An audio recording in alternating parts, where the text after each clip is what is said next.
Okay, so could you please just start off by introducing yourself? My name is David Gartrell, and this is my 41st year as a professional basketball coach. Okay, so how do you think you've changed in the last 5 years? I've gotten softer, I'm quieter, I've stopped coaching competitively, I'm taken to teaching basketball, and a little quieter and a lot more technically sound. So, I mean, as you get older, you slow down and you see things for what they're worth. Do you think you have the qualities and skills necessary to succeed in your career? I am. Yes, I do. I'm pretty much in the middle of my career, kind of apexed, and yes, I have the qualities that it takes to be a basketball coach. How has the game impacted your physical, mental, and emotional health? I'm in better shape than all 59-year-old guys in my group. All the guys got beer bellies and stuff. I'm out here running with the kids. I got a smile on my face. I go to bed happy every day. Basketball is my world. I love it. What have been your greatest experiences?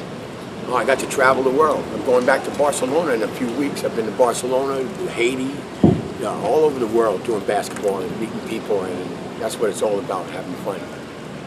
How have you contributed to our community through basketball? I sponsor teams. We sponsor kids at camp. We give back. Our coaches at Big City Basketball actually participate in monthly food drives for the homeless in Titusville, Florida. We serve the dinner for the homeless once a month. What was the most stressful situation you have ever faced? City College basketball, Division III, the Beavers, and some learning challenged players. Let's just put it like that. Sometimes you get a tough team. How do you see your job relating to your overall goals? Well, I want to be happy. I want everybody to be happy around me. I want to smile. I want to stay in shape. I want to have fun when I'm working. And I really don't want to wear long pants, so it's working out pretty well. Okay, so what do you think your key strengths are? Well, the ability to smile and teach, relate with the kids. I have a very youthful attitude. How and what has the game helped you develop? My social skills and my ball handling. I wasn't a very good player. So coaching basketball and teaching all the kids around me how to play has made me a better player and a great teammate. How has it affected you as a person? I'm much more tolerant of people that can't play.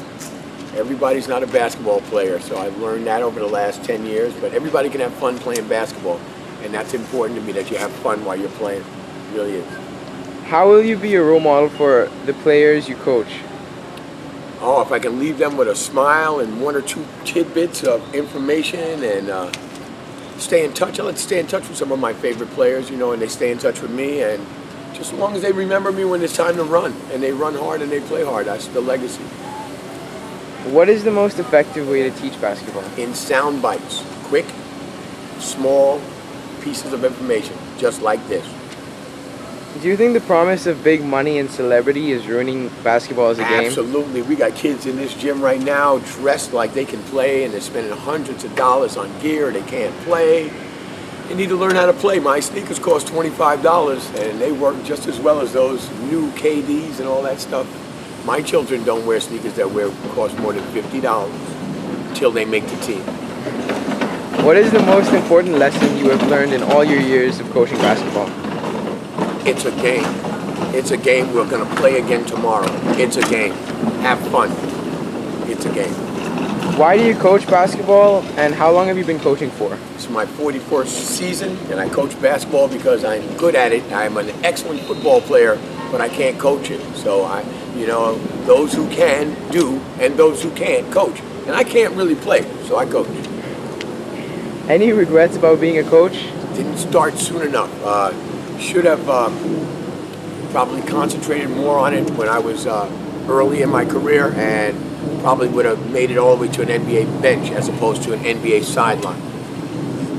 What do you look for in a kid when recruiting them for your team? Character. Are you a good guy? What happens during a timeout? If you miss a shot, do you slap the cup out of the manager's hand? Do you whip the towel? Do you pull your shirt over your head? Those things you're out. Are you smiling? Are you helping teammates? Having a good time after a loss? I can understand you get a little mad, and then let's get over it. Can't take people with big egos and big attitudes. That doesn't work on a basketball team. And lastly, how do you think basketball can become a more global sport? Well, it's becoming that. We're spreading out. The talent is spreading out around the world. Have an opportunity this year probably to go to China and see some of the Chinese players, and I think it'll get better when everybody plays defense, not just the USA. Okay, thank you so much. You're welcome. Okay, so could you please start off by introducing yourself? Darren Redmond. Okay, so how have you changed in the last 5 years? With regards to Coaching. and more particularly coaching basketball, Yeah. I would say that the last 5 years have allowed me to use technology a little bit more, have allowed me to adjust to preparation plans and game management. Okay. Do you think you have the qualities and skills necessary to succeed as a coach? I've been successful, so I guess you could say, yes, I have the qualities. How has the game impacted your physical, mental, and emotional health? Basketball is different from many coaching activities, coaching sports, because you really have an opportunity on the fly to adjust.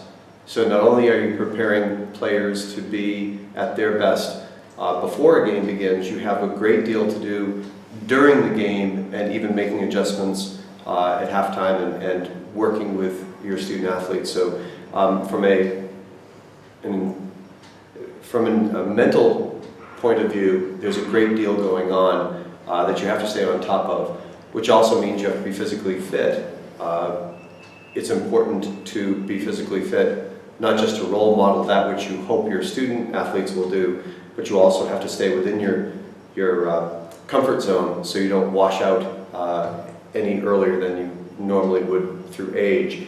Emotionally speaking, I've never, while I certainly am a loud coach, I wouldn't necessarily say my emotions are any different now than they would have been years ago with regards to how I coach on the sidelines.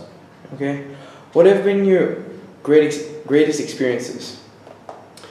Most coaches would probably say that you have certain teams or even certain games where things seem to come together, overcoming great odds. So it would be fair to say that those memories that I have are, yes, high achieving moments, the winning of championships, but oftentimes, even as recently as this year, overcoming great odds with having only 7 basketball players and trying to compete in a tournament and ending 2 of 3 games with only 4 players on the court. So if you can remember those moments of great odds, they tend to be pretty special. Okay. How have you contributed to your community through basketball? Like any sport, basketball tends to be an opportunity where students learn using just a different medium. So I would say that if you can have athletics, and in this case basketball, you have an opportunity to teach not just the skill of playing the game, but also how to play sport, and playing sport with rules and morals. I think there are important opportunities for students to see the game as a metaphor for life. What was the most stressful situation you've ever faced?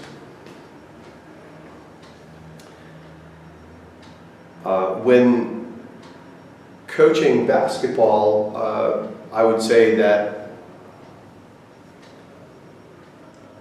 taking a look at great odds and trying to overcome them, knowing that sometimes you're not going to be able to overcome them, they're going to happen against you, and yet how can you salvage something from the experience so it's not a total loss? So whether it's through injury, whether it's through illness, whether it's through a situation that is not within your control, how can you still stay above it all and be able to respond appropriately and get something out of it in a positive way?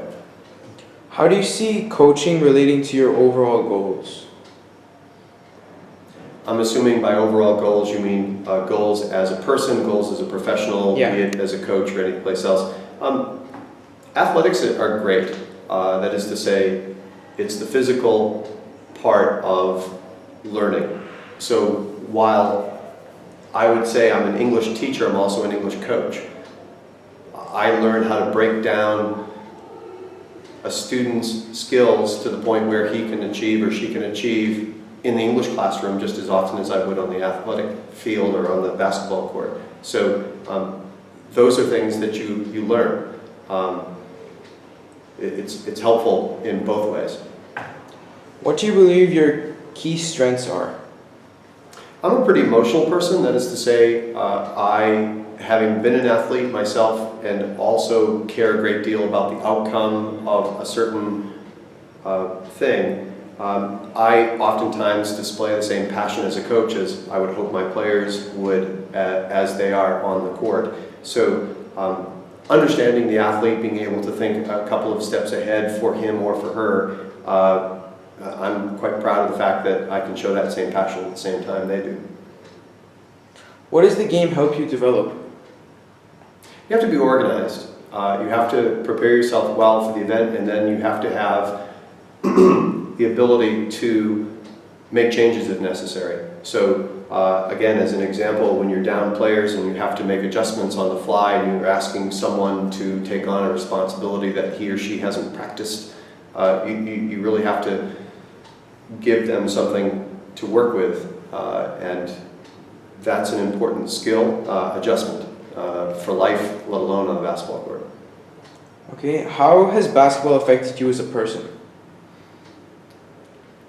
Basketball as a sport is time consuming.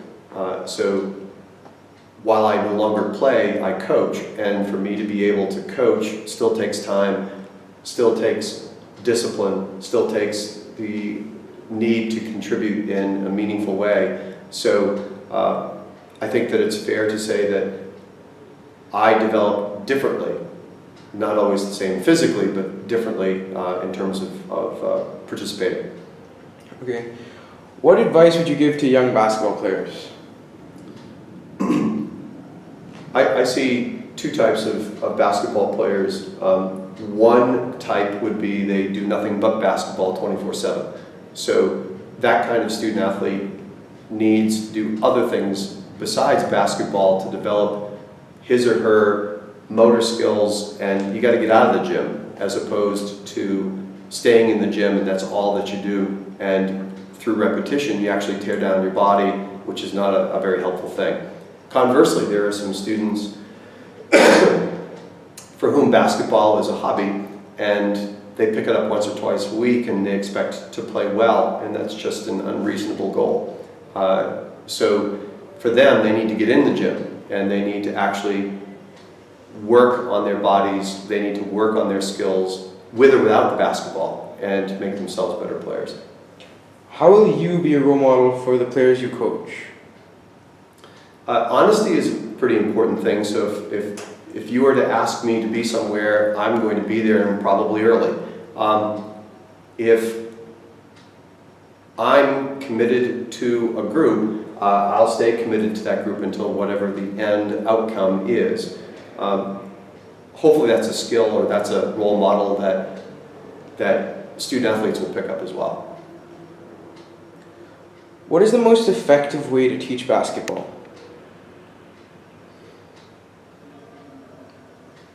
To have a love for the game is a start. So any child picking up a ball and trying to play and have some fun is a good place to start. And then skill progression is important. Regardless of one's size or one's speed, agility, all those things can be worked upon. But you got to start with having some fun and have the opportunity then to teach the progression of skills, both as an individual player but also as a team. And that takes a lot of time. Okay. Do you think that the promise of big money and celebrity is ruining basketball? Only if you take it seriously. That is to say, very few people would have the opportunity, regardless of the sport, let alone basketball, to actually earn a living playing it. So it's just unrealistic. Why would you put that kind of concept in your brain? Oh, that's right, you watch basketball on television and you see other people doing it, so if they can, why can't I? It's not realistic. However, some student athletes will have the opportunity to use their love and skill of a particular sport to get them into a college or get them into a situation where they can improve their education. That's something that's somewhat realistic, or more realistic than being a professional. But the most important thing is to go out there and have fun, and more importantly, have a relationship with others who like the same game you do. And that's a memory worth having. Where do you see your players in 10 or 20 years? I hope they're good human beings. I hope that this has happened with great frequency, and thank goodness for social media and Facebook being part of it. I have more fond memories with former players who continue to come back, invite me to their games, invite me to their weddings, invite me to their occasions where we would meet as a group even, if not individually. The idea that we can look back upon those moments as a team, and yet, gosh, that was 20 years ago, 30 years ago, depending on how you look at it. And they're great human beings. And whatever we might have worked on the basketball court might have had something to do with the kind of person that they've developed to be. Why do you coach basketball, and how long have you been coaching for? I've probably been coaching over 30 years, and I would say that basketball, among other things, I've been coaching for at least that long. Again, basketball is one of those sports where you as a coach can actively participate during the game, as opposed to football, for example, where you prepare your athletes, you sort of set up matchups, but really the players are the ones that are doing much of the work on the floor. You can't really do a whole heck of a lot on the pitch to be able to say, you go here, you do that. It's too much of a fluid game. Whereas in basketball, you can change defenses, you can call offenses, you can make plays, you can call timeouts. I tried calling a timeout once in football, and I think the referee laughed at me. Having said that, basketball is one of those games where it's in a small place, and you have a little bit more to do during the course of the game as well as preparation. Okay. And lastly, what is the most important lesson you have learned in all your years as a basketball coach? Strange things happen in that game. Strange things happen that you don't expect, so that you can't always decide what the outcome of a game is going to be before the game is played. So I've certainly had games where I've been thinking that we were the overwhelming favorite and we barely won, or if we won. I've been in situations where we've been the underdog and there's no way we have any reason to believe that we could win a game, and yet the outcome turned in our favor. So in any sport, but particularly basketball, the unity of a group working together can oftentimes take the odds and throw them out the window, and you can actually can do some very nice things. Okay, thanks a lot, Mr. Edmond.